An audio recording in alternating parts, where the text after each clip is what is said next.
Pedasnya nampol guys, pilihan sambalnya banyak, dan harganya juga terjangkau.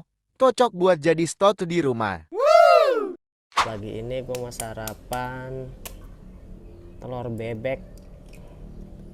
Tadi bebek ada yang bertelur. Kita kocokin dulu nih telurnya. Nah, kita sarapannya simple aja nih. Telur dadar pakai telur bebek. Tuh gue nggak pakai apa-apaan tuh.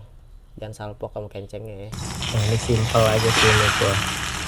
Gue mau makannya sama ini nih. Gue beli beberapa varian sambal dari ini nih. Langsung aja kita unboxing nih guys. Gue beli 4 varian sambelnya. Mereka itu punya beberapa varian sambal nih, ada 5. Ini yang teri asin, terasi. Sama satu lagi gue beli yang sambal belut. Nah, ini pertama gue mau cobain varian cumi asin tuh. Cuminya juga nampak ya, nggak kecil-kecil.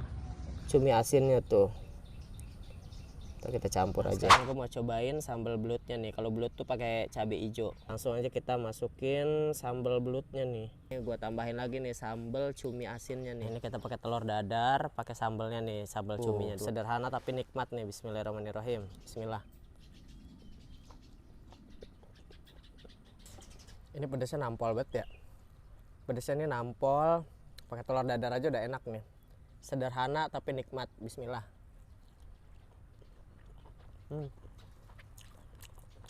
Yang doyan pedas pasti demen nih begini nih. Sekarang pakai telur dadar, pakai sambal belutnya nih. Bismillah. Sambalnya sambal hijau nih kalau belut.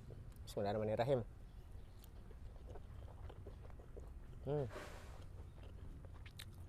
Belutnya juga gede-gede.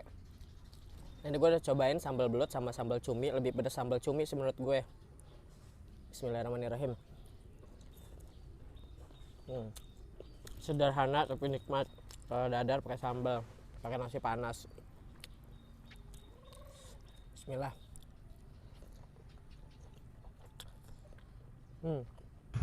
Nah, namanya itu sambelin aja. Kalian pada cobain gih.